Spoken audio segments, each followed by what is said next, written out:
Buenos días a todos, bienvenidos un día más al canal de GR Supply, vuestro canal de staking de activos escasos favoritos. Perdonad la ausencia, semanas caóticas, vacaciones y demás. Hoy traemos 1, 2, 3, 4 y 5 noticias relacionadas con compras institucionales y traemos un par de análisis, uno más largo que otro, relacionados con Bitcoin, con el activo Bitcoin que últimamente le estamos dando bastante fuerte. Recordad antes de nada que esto no es ningún tipo de consejo de inversión, es simplemente un compendio de ideas u opiniones. Si a alguien le es útil, podéis dejármelo en los comentarios y agradezco mucho que apoyéis el vídeo con un like. Empezamos con las noticias. La tesorera de Bitcoin Stripe compra 20 Bitcoin, aumentando así su balance a 20.020, número que seguro que está hecho adrede y que seguro que en futuras fechas iremos viendo el 21.000 clavado por valor de 1,3 millones. La otra gran tesorera de Bitcoin, o la gran tesorera de Bitcoin, Strategy, vende 1.637 Bitcoin valorados en 102 millones, ¿vale? Segunda venta que de las tres que planteamos, y ahora vamos a pasar al análisis, haciendo un total, o sea, con ese dinero recaudado han aumentado el balance en 2,3 años y han hecho recompras de MSTR, de su acción MSTR no preferente, ¿vale? De las tres compras que planteábamos allá por finales de junio, si no me equivoco, sí, como por el 25 de junio, la primera compra, recordad que fue de 3.588 Bitcoin, esta segunda es de 1.637 y planteamos que podría haber una tercera para llegar a la par. Esa tercera seguramente vendría para romper este mini consolidación que hay por aquí. Esta segunda ha servido para romper al alza la bandera alcista y darle impulso y llegar a este nivel de aquí, que ese nivel de ahí coincide en términos de Fibonacci con el 0,236, casualmente. Vale, entonces no me extrañaría que esa compra ahora nos haga lateralizar por aquí hasta llegar a 97.3 y con la última venta o la recompra de acción preferente o la venta de MSTRC y demás, como ahora vamos a ver que otras instituciones han estado comprando, romperíamos al alza y llegaríamos a la par. Y eso implicaría que Strategy estaría volviendo a comprar Bitcoin con ello. Si nos fijamos en el movimiento, una recuperación bruta impulsada por la primera venta de Bitcoin, lateralización con toques en el canal, en una formación de bull flag, en el último ya no llega hacia abajo de la bull flag, se queda a mitad del canal, sale, pullback y arranca, y en ese movimiento estamos, ¿vale? Entonces, el próximo movimiento que esperaría ver yo es, desde aquí que arrancó, puede ser que lo penetre ligeramente, caiga, le tengo que hacer aquí un pullback o si no tiene fuerza, para luego tal vez que en un segundo intento volver a entrar, dirigirse a la parte de arriba del canal, ser rechazado, estar lateralizando y puede ser que aquí, en términos de septiembre, una tercera venta, seguramente antes, ¿vale? El tiempo yo estaría vaticinando que sería más o menos por aquí, creo yo, 20 de agosto, septiembre, estaremos rompiendo el alza y recuperando esa par. Algo así es mi escenario más o menos parecido, ¿vale? Así es el que planteamos hace un mes y parece ser que más o menos se está medio respetando, pero no había tenido en cuenta por aquel entonces esta mini zona de consolidación que coincide con el 0,236 de Fibonacci del movimiento. Así que sí que estaría yo esperando algo del estilo. Permitidme que retire esa flecha que pintábamos y vamos a dibujar una nueva ruta.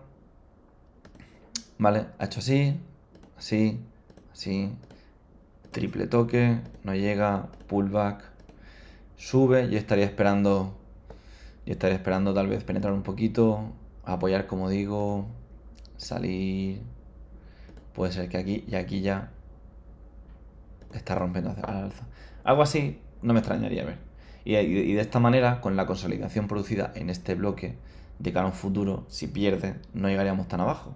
O llegaríamos solamente hasta aquí, ¿no? Dibujándose así como una región que puede ser que tardásemos muchísimo en volver a ver, una región que sea la siguiente, en el caso de que haya una gran crisis en Strategy, y ya la siguiente usual a visitar en el futuro próximo.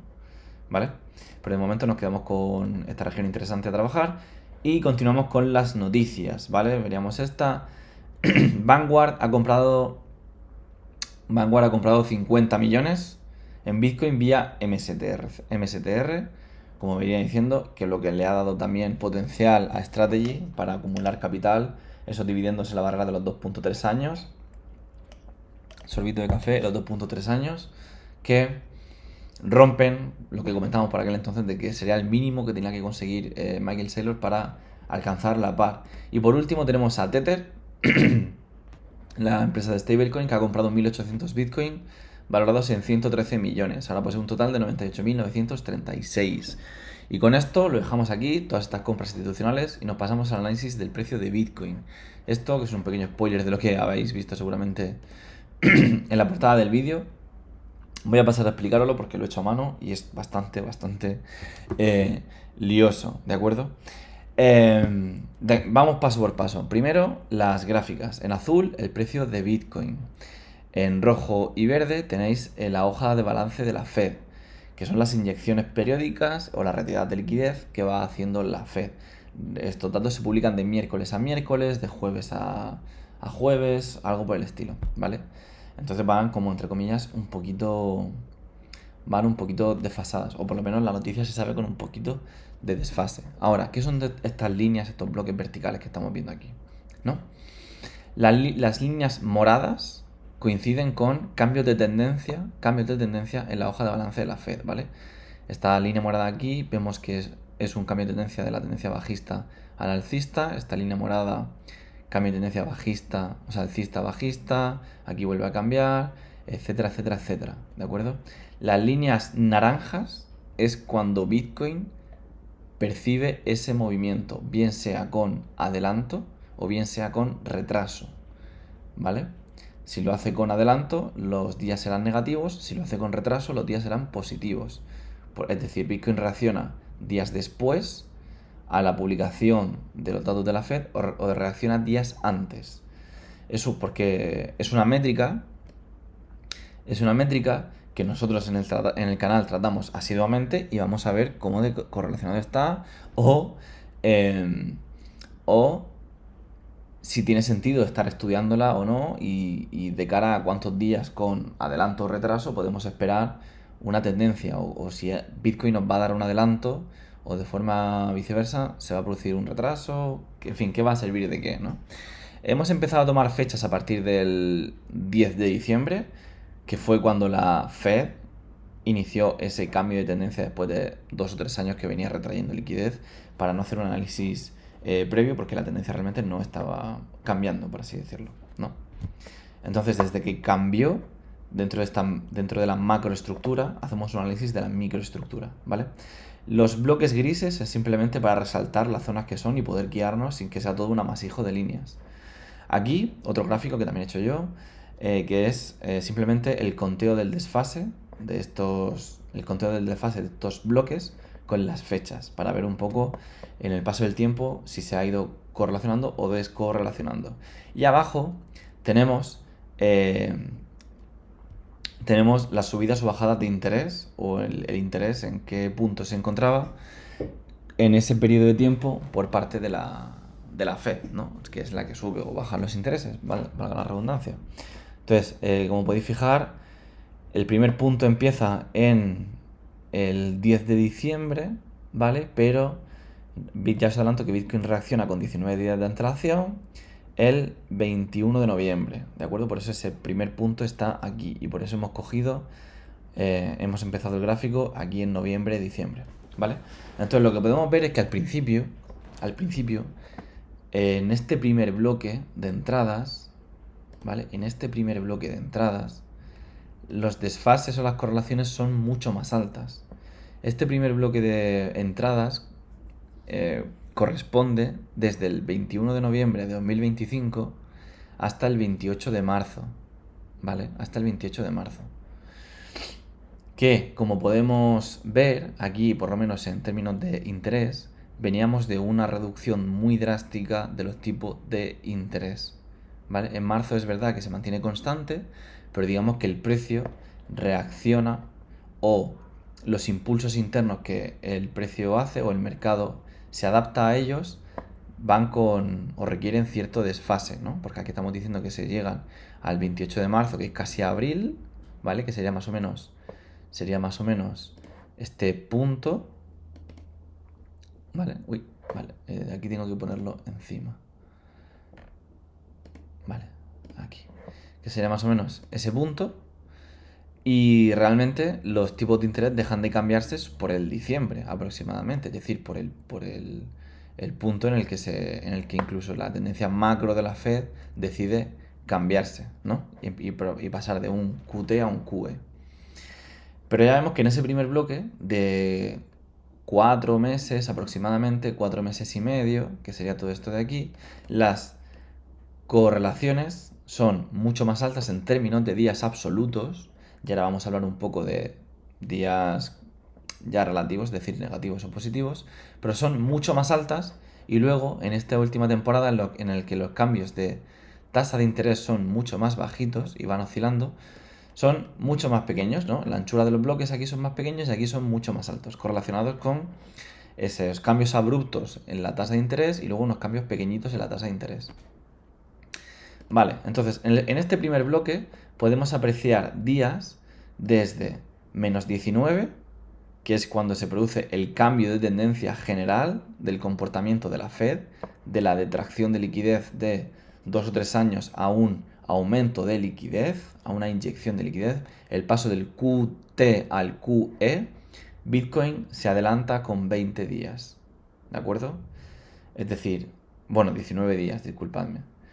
Bitcoin empieza a detectar ese movimiento macro con 19 días de antelación, ¿vale? En los movimientos venideros, que tienen que ver con esa inyección de liquidez, podemos apreciar que son movimientos muy abruptos, ¿de acuerdo? Tienen una alta volatilidad. Además, se dan por enero, diciembre y demás, que coinciden con estas retracciones de las tasas de interés bastante abruptas, de 0,25 puntos, si no me equivoco, y hacen que esos movimientos tan abruptos y tan cambiantes, de dirección, porque aquí podemos apreciar que hay una detracción brutal de liquidez. Voy a cambiar el color a la flecha para que lo podamos apreciar mejor, ¿vale? Y la voy a poner en rojo, que se vea bien, ¿vale? Entonces, vemos que veníamos de aquí se ve un poco el spoiler, pero todo esto está aquí hacia abajo. Veníamos de una retracción de liquidez de varios años y de eso pasamos a una inyección de liquidez a nivel exponencial en estas primeras etapas, en estas primeras semanas, porque vemos que cada vez la inyección es mayor. Bitcoin a eso se adelanta con 19 días, a este movimiento que va a iniciar, 19 días de adelanto, ¿vale? Y de repente la Fed intenta corregir esto haciendo una retracción brutal, abismal, de liquidez de por lo menos el 50% de lo que venía inyectando en 3 o 4 semanas consecutivas, ¿vale? Eso es lo que produce la gran sacudida en Bitcoin en el 13 de enero aproximadamente, produce toda esta caída, y lo que pasa es que la retracción de liquidez es tan brutal que, a pesar de que la Fed enseguida, la semana siguiente, empiece ya a aumentar liquidez, como podemos ver aquí, a Bitcoin tarda todavía en asimilar ese gran desfase relacionado con la reducción de tasas de interés, insisto, pero Bitcoin tarda 23 días en asimilar esa retracción de liquidez hasta poder estabilizarse y entonces recuperar esa tendencia alcista que la Fed venía ya desde hace 4 o 5 semanas, desde hace, 23 días son 3 semanas, impulsando, ¿de acuerdo? Y justo cuando Bitcoin se empieza a recuperar de ese varapalo, ¿vale? Se produce otra mini retracción de liquidez, que sería este movimiento en rojo, ¿vale? Y corresponde con este de aquí, que implica un desfase de 30 días, ¿de acuerdo? Vemos cómo la Fed no da tiempo a que Bitcoin se adapte a los movimientos de alta volatilidad en términos de cambio de tendencia que va produciendo la Fed, ¿no? Y por eso también las correlaciones son negativas para Bitcoin, es decir, positivas en el tiempo, de 27, 30 días, que alcanzando en 30 días el pico máximo. ¿Por qué? Porque después ya la tendencia que sigue la Fed no es tan cambiante, no es tan tensionada como ha venido haciendo hasta entonces, hasta ese marzo, ese abril, ¿vale? Aquí en abril podemos ver ya que, o sea, 28 de marzo, prácticamente abril, podemos ver ya que Bitcoin ya se correlaciona muchísimo más con la Fed porque los cambios en las tasas de interés no son tan abruptos, ¿vale? Los cambios en las tasas de interés no son tan abruptos. Y adicionalmente a eso, que Bitcoin puede reaccionar positivamente, porque vemos que al principio se adelanta con 19 días de antelación a ese cambio de tendencia macroeconómica, ¿vale? De noviembre. Vemos que a lo que Bitcoin realmente le sienta mal es ese cambio de decisión de retracción de liquidez abrupto que decide la Fed porque es un momento tensionado. Y es un momento tensionado porque se está pasando de una política macro que venimos de aquí de retraer liquidez a inyectar liquidez. Entonces se producen unos primeros meses, 2 o 3 meses, desde diciembre hasta marzo, 3 meses de movimientos tensionados hasta que la tendencia ya se establece clara. En el momento en el que la tendencia se establece clara, entramos en el segundo bloque de eventos, por así decirlos, en los que Bitcoin ya es mucho más correlacionado y reacciona semanalmente prácticamente, como podemos ver, porque reacciona con menos 6 días, menos 9 días, menos 8 días, menos 3 días, menos 7 días y ya menos 7 días. Estamos empezando a repetir patrones de menos 8 días, menos 7 días y menos 7 días seguidos, ¿no? En los últimos cambios de tendencias que ha habido, Bitcoin ya se encuentra completamente correlacionado con la Fed, prediciendo con una semana de adelanto las retracciones o inyecciones de liquidez que va a haber, ¿vale?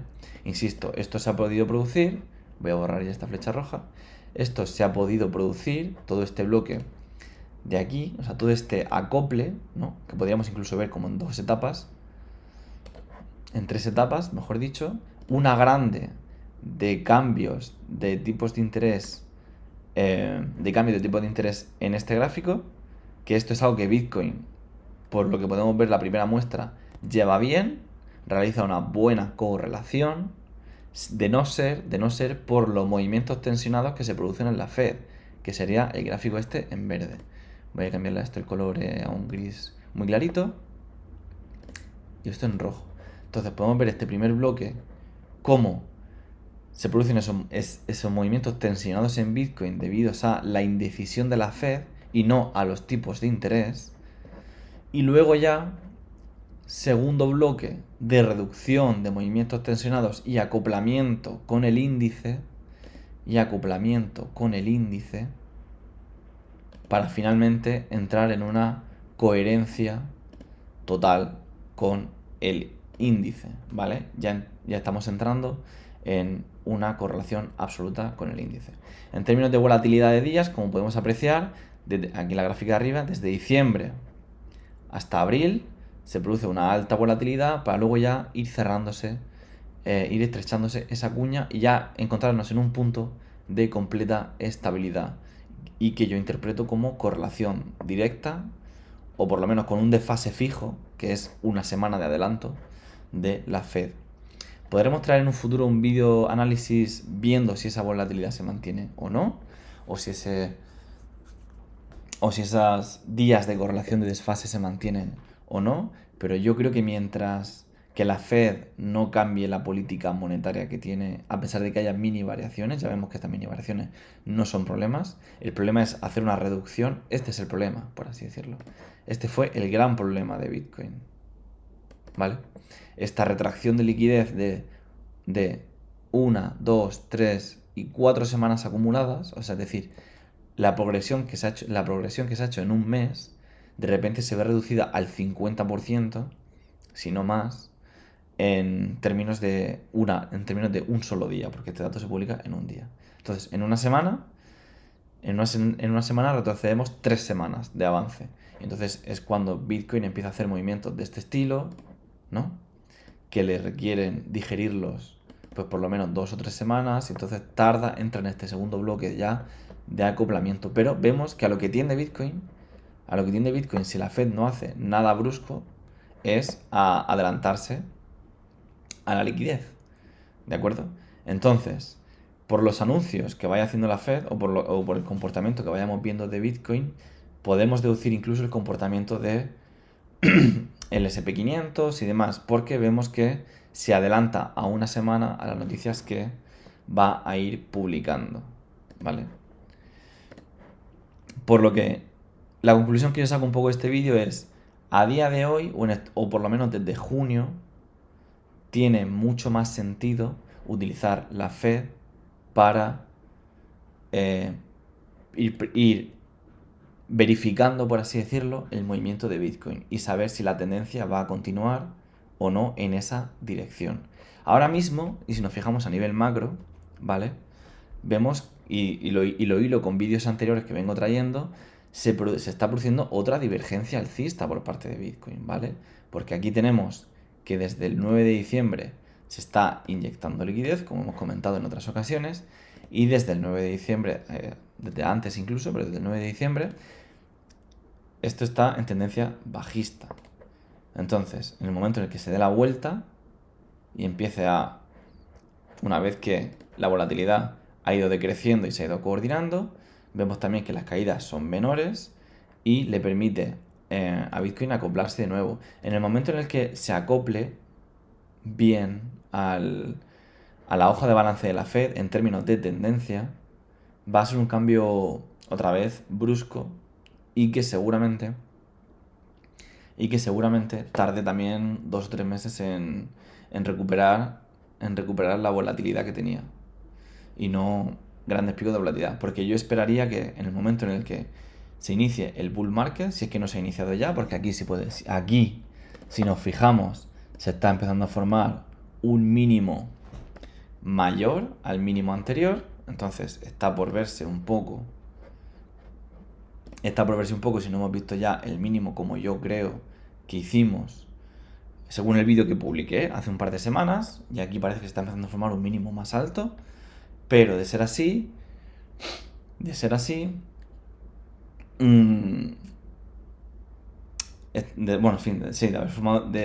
ir a cambiar ya la tendencia, este sería el mínimo y empezaremos a acoplarnos con la Fed en términos de tendencia. Es más, si nos fijamos, el último movimiento que ha hecho la Fed es una detracción de liquidez, ¿no? Y lo que estamos viendo aquí que está haciendo Bitcoin de momento es ir hacia arriba, ¿vale? Por lo que igual nos estaría vaticinando que el próximo movimiento va a ser otra inyección de liquidez y entonces la correlación se mantendría en el tiempo y eventualmente al formar un mínimo más alto que el anterior estaría ya volviendo a correlacionarse en tendencia con el índice.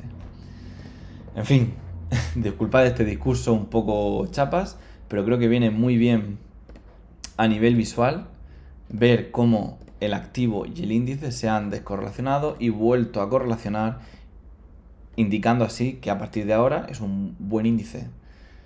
Es un buen índice en la hoja de balance de la Fed, así como el precio de Bitcoin, para hacer un seguimiento a la liquidez. Porque había mucha gente, o yo veo mucha gente en redes, que dice que Bitcoin ya no está correlacionado con la M2, con la liquidez, que ya no está tan tal, etcétera, que ya no es tan sensible. Y estamos viendo que es altamente sensible, ¿vale? Es altamente sensible, porque se adelanta a ella y cuando se retrae sufre mucho esa retracción, ¿vale? Requiere 2 o 3 meses para digerir esa retracción de liquidez. Y por suerte ahora estamos en un punto en el que ya nos hemos vuelto a correlacionar y parece ser que nos estamos adelantando la tendencia, ¿vale? Y parece ser también que el resto de activos puede ser que también se estén adelantando la tendencia. Entonces vamos a seguir utilizando este índice, ahora con más conocimiento de causa, y vamos a seguir estudiando un poco la volatilidad que presenta para asegurarnos de que no vuelve otra vez a dispararse, ¿no? En fin, eso ha sido todo por hoy. Espero que os guste un poco el contenido que os he traído hoy. Y nos vemos en el siguiente vídeo. Hasta pronto.